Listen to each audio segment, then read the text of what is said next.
You are richer than you think. Now, I know what you might be thinking. No, I'm not, but stick with me here because today we're going to unpack this idea, and it might just change, well, everything. And it really all starts with this. Change your thinking and your future will change. See, the whole idea here is that our thoughts, they aren't just these little passive things floating around in our heads. No, they are active. They're out there shaping our reality. And that means, and this is kind of tough to hear, but if your life feels like a prison, it's possible your own thoughts built the walls. So that leads us right into our first section, the trap of wrong thinking.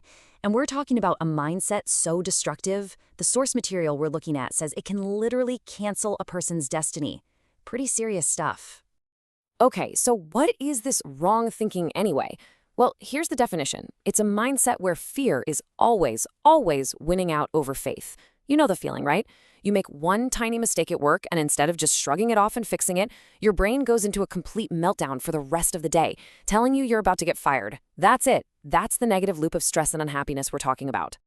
And look at the consequences here. We're not just talking about a bad mood. This is real-world stuff. This kind of thinking breeds unhappiness. It leads to tension. It can even cause nervous breakdowns. It's a nasty downward spiral, and the worst part is it just fuels itself. All right, let's zero in on the biggest symptom of this whole thing, worry. Think of it like this. If wrong thinking is the disease, then worry is how it shows up every single day. It's like our own minds turning against us. I love how this is framed. It's like the worst trade deal in history. Look at what worry steals from us. Peace, joy, opportunities, our energy. And what does it give us in return? Hopelessness, distraction, basically a guarantee that we're going to fail. The source calls worry a traitor, and yeah, you can see why. It just robs you blind. And this quote, wow, worry is rust upon the blade. That's so perfect, isn't it? Because work can sharpen you, make you better, but worry, it just eats away at you from the inside. It's this silent creeping thing that makes you weak and useless over time. So how do you fight back? Well, this quote really nails it.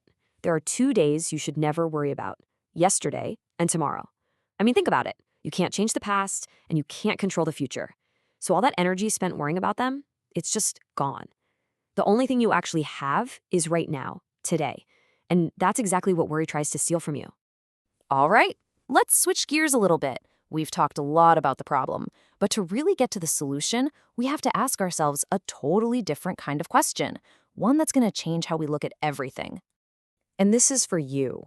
I want you to really think about this for a second. Would you sell your eyes for $1 million? $1 billion? Seriously, is there a price? To never see a sunset again or the face of someone you love? Okay, what about your hands? The ability to just pick something up, to create something, or your ears, to hear music, to hear someone laugh. What's the price tag on that? Is there one? And let's go for the big one. Your children, your family, the people that make your world go round. What are they worth? It's a ridiculous question, right? Of course it is, because you know the answer. They're priceless. And that is the whole point, see? The things that actually matter in your life, they don't have a price tag, which means, by that measure, you are already unbelievably, incalculably wealthy. So, okay, if we accept that we're already rich, how do we actually start living that way? Well, that's what this last part is all about, turning this idea into action. The source gives us 4 pretty straightforward steps. First, you gotta change your insides, your attitudes, your beliefs. Step 2, you learn to live one day at a time, just today. Step 3, get busy, do something meaningful. And step 4, this one's a killer for so many of us, stop comparing yourself to other people. And that last step is so important. You know why? Because you are a totally unique product. No one on this planet can be you. Your mix of skills, experiences, and quirks, it's never happened before, and it'll never happen again. So comparing yourself to someone else, it's like it's missing the entire point of who you are. When you boil it all down, it comes to this, a simple, powerful choice. Stop worrying and start living. It's a command, really, a call to just consciously step out of that toxic cycle and into the life you already have. So I'm going to leave you with this question. If you really took this to heart, if tomorrow morning you woke up and decided, today I'm going to live, not worry, what would you do differently? What's the very first thing that would change?